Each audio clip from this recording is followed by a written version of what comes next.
6 days, as I said, remain in this summer transfer window, and Alexander Isak is still very much top of the agenda. Newcastle directors Jamie Rubin and Jacobo Solis visited Isak's home yesterday before the game with Newcastle to hold talks about the striker's future. It remains up in the air, and less than a week of the transfer window remaining. Once again, Eddie Howe was quizzed on Isak after last night's game. That's the ideal from everyone. Our side, Newcastle side, is we want clarity. We want to move forward. We want the sort of narrative to change, because we're in the start of the season now. We're into the action, and we've got to get results, and we've got to try and focus on what we can control. No, there's no intentional dig to Alex, but naturally I want players that are committed to Newcastle. That's one of the most important qualities when you put a team out on the pitch, that they show. So that's no dig to anybody. That's just every manager will feel the same way. OK, let's get a Liverpool perspective then on this Isak saga. We can cross live to Anfield this morning. Delighted to say we can speak to our reporter Peter Stevenson. Morning, Peter. The Isak saga is going to run and run, but could it potentially ramp up a bit now that they've got the game out of the way, they've played each other? Is there a feeling that Liverpool may just go in and make another offer before the window closes? Well, you know, they say in football, timing is everything, and I suspect the view from Liverpool today will be, yes, we've come away from the North East last night with a memorable win and 3 points that keep us at the top of the Premier League along with Arsenal and Tottenham. But now the dust has settled in the cold light of day, what realistically is their next move? And I just wonder whether they're just going to play a patient waiting game. I think what they'll want to know is what the outcome of those talks were between the Newcastle hierarchy and Isak yesterday. That will be critical, because if that still shows the player has an intention to leave Newcastle, Liverpool, you imagine, will feel encouraged in going in with a better offer. If the signals coming out of the North East are that the player, if you like, has been persuaded, and there's been subtly suggested that he stays at Newcastle, and all manner of options might have made open to him. We don't know the result of those talks, but we'll soon find out. And you would imagine with Eddie Howe desperate for clarity, you have to feel sorry for the guy. I mean, he's had injuries to contend with last night, a suspension, a big defeat at home in front of a passionate crowd. So yeah, the hostility was made very clear to Liverpool last night, but that won't bother them. What will bother them is those talks the player is having directly with the Newcastle hierarchy, and that will be key to determining what happens. But it could be a very long and a very interesting week. Jamie Carragher last night was critical of Ibrahima Konate's performance in defence. And has this highlighted once again the need to strengthen in that position? Could Liverpool put a bid in for Mike Gay, for example? Well, you would have thought that has got to be a priority. You look at the evidence before you. They've beaten Bournemouth 4-2. They've beaten Newcastle 3-2. They've conceded 2 goals in 2 games. Now, I heard on the radio this morning coming in, Liverpool didn't concede 2 goals in a Premier League game till October last season in winning the title. So clearly something isn't just right. That dynamic between the 2 centre-halves and the goalkeeper, especially at set pieces, isn't just right. You look at the way that Bruno sneaked in at the back post for that first header. You looked at the ball over the top for the second Newcastle goal. Very reminiscent of a goal scored here by Bournemouth at the start of the season. So that's clearly an issue. And you look at Arsenal coming to town here on Sunday. You look at the way they play from set pieces. You look at the goals they've already scored from set pieces. That could be very interesting. And if a decision hasn't been made by the weekend, you would imagine that certainly that game against Arsenal will flag up yet again that maybe that is a key area. For some reason, it's not just working. Konate just hasn't found his rhythm yet. Maybe Arne Slot is prepared to give him a bit more time. We'll have to wait and see. Can't really leave you, Peter, without asking about probably what was the biggest story of last night. That was the match winner. It seems already in this Premier League season we're talking about very young child prodigies, and we've seen another one in Rio and Gamoa.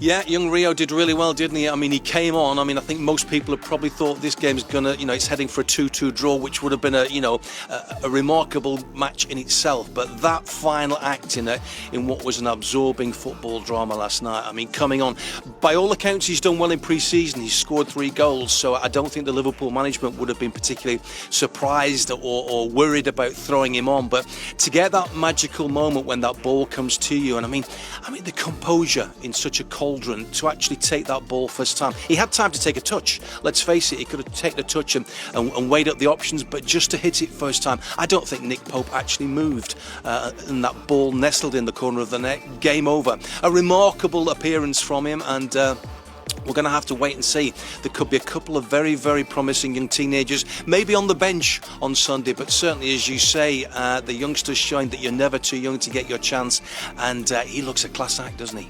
Oh, he does. It was a great game and a great finish. Thank you very much, Peter. Right, Jeff Hendrick will be joining us, formerly of Newcastle and Burnley, of course. Interesting to get his take on the Isak situation, but you're holding the show, mate, up until that point.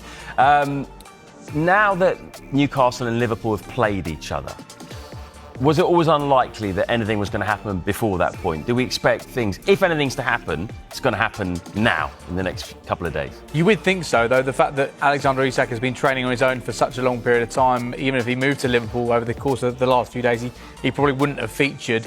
But we will get some form of clarity, definitely, over the course of the next few days, because we have the transfer deadline in 6 days' time. Newcastle's stance remains the same, though, that Alexander Isak is not for sale, and they value him at £150 million.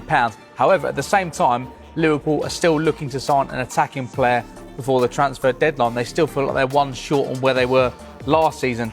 And at the same time as that, Newcastle are actively looking to sign strikers in this transfer window. Yes, they need to replace Callum Wilson, but they also may need to replace Alexander Isak. So there is a chance that things do move if Newcastle are able to line up 2 suitable strikers over the course of the next 6 days and Liverpool lodge what they deem to be an acceptable offer.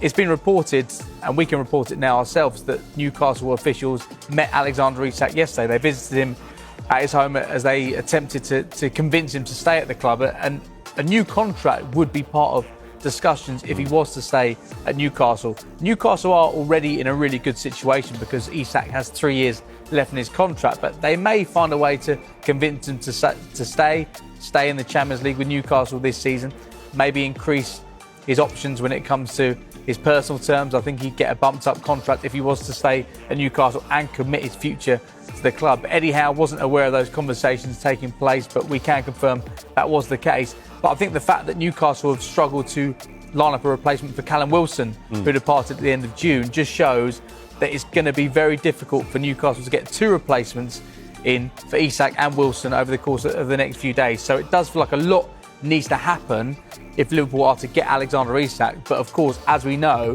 in the final few days of a transfer window, things do accelerate. There's more compromise from different parties. They try to get deals done. So I'm not saying it's not going to happen, but a lot needs to happen for this man to be wearing the red shirt of Liverpool next week. And obviously Newcastle need Isak. Everyone knows that, of course. But when you look at the first 2 games of the season, they've only got 1 point. And the amount of chances that they've had, they play some really good football, really good build-up play. Has that just highlighted how much they need to keep hold of him? That'll be the real frustration. They've had 2 really tough games to start the season. Aston Villa away, Liverpool the champions at home, but just 1 point. But already they're severely depleted when it comes to strike options. If everybody was available, even if Alexander Isak was available, you'd think they need another striker. Anthony Gordon, who's been playing as a central striker, he's now out for the next 3 matches. So it means heading into the game this weekend against Leeds, the main strike option, the only strike option, is William Asula, who now has 2 Premier League goals. He got his 2nd Premier League goal yesterday. He's the only recognised forward option for the next 3 matches. Joel Linton, who was converted from a striker to a midfielder by Steve Bruce, he can't even reprise that old role because it looks like he's injured now as well. Sandro Tonali may be missing this weekend. Fabian Schär could be missing the game due to suspension. And so you look at that lineup there, they'll just be pleased they have slightly more depth in the midfield and defensive areas now. When it comes to strike options, they really, really are thin on the ground. And that'll be the disappointment for Eddie Howe. The fact is, There was so much excitement heading into this season. Yes, they've done well in terms of recruitment in midfield and defence and goalkeeper, actually. But in terms of their strike options, they are severely lacking for two fairly winnable games against Leeds and Wolves in the next few weeks. Right, OK, I think we should move this back to Alexander Isak, shouldn't we? Because we've got a former Newcastle player with us in the studio, and you missed our chat in part one. We mentioned the fact that two of the co-owners had gone to Isak's house before the Liverpool game. We don't quite know what they spoke about, but I presume they're still trying to convince him to stay. In light of that, and given that time is ticking, do you think that with every day that goes by, he's more and more likely to stay at Newcastle? Yeah, like you said, there's probably not the replacements there. I know they want two strikers maybe in, especially with Gordon getting suspended last night. It's going to be really difficult for them to get not just players in, but the players they want that suits their squad, the mould, the player that Eddie Howe wants. So it's going to be really tough. And for me, watching the game last night, I'm sure Isak was watching it, seeing the atmosphere, seeing his teammates put in that effort and really should have beat Liverpool. You know, he might look at it and think, if I was there, we could have won the game. So potentially, with time running out, yeah, he might end up staying. He's going to have to ask for forgiveness at the end of the day. But I think if he gets himself fit and on the pitch and puts in displays like he did last year, it'll be all forgotten in a few months' time. Yeah, absolutely.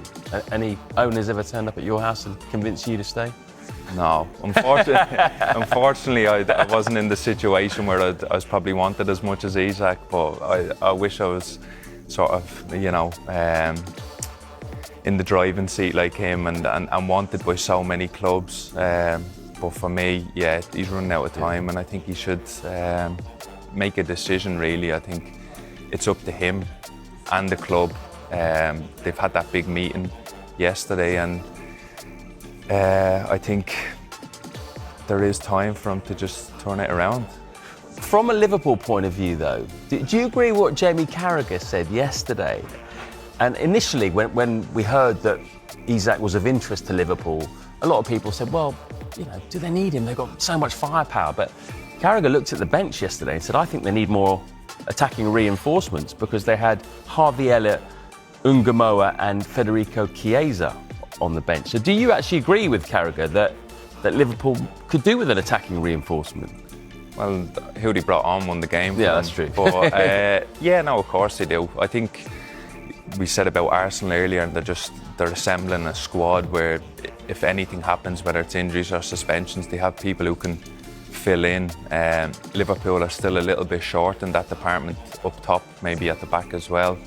And Newcastle certainly are as well. So I think both clubs would like Isak. We can't clone him and one be at each club. But yeah, no, they definitely need another striker in or a winger. Well, the closest thing to the clone is at Liverpool already, and that's Ugo Ekitike, isn't it? We saw that fascinating comparison on Monday Night Football last night. Will Isak be a Newcastle or Liverpool player then, come September the 1st? I honestly think Newcastle, yeah. I think maybe they've had vital talks yesterday, time's running out, can't get the players in that Eddie actually wants in the club. So I think they'll have to, like I've said before, kiss and make up and get him back on the pitch. James, this is your chance to alienate a fan base. Will he be a Newcastle or a Liverpool I think player? he'll be a Newcastle player simply because Newcastle find it so hard to find replacements for Alexander Isak. That's the only thing. And they don't want to be in a situation where they're paying way over the odds for a player like Wissa or Strand Larsen because they've got the Isak money. So I think that Isak will stay. I think there may be a new contract. We wait to visit it all again next summer. Yeah, okay.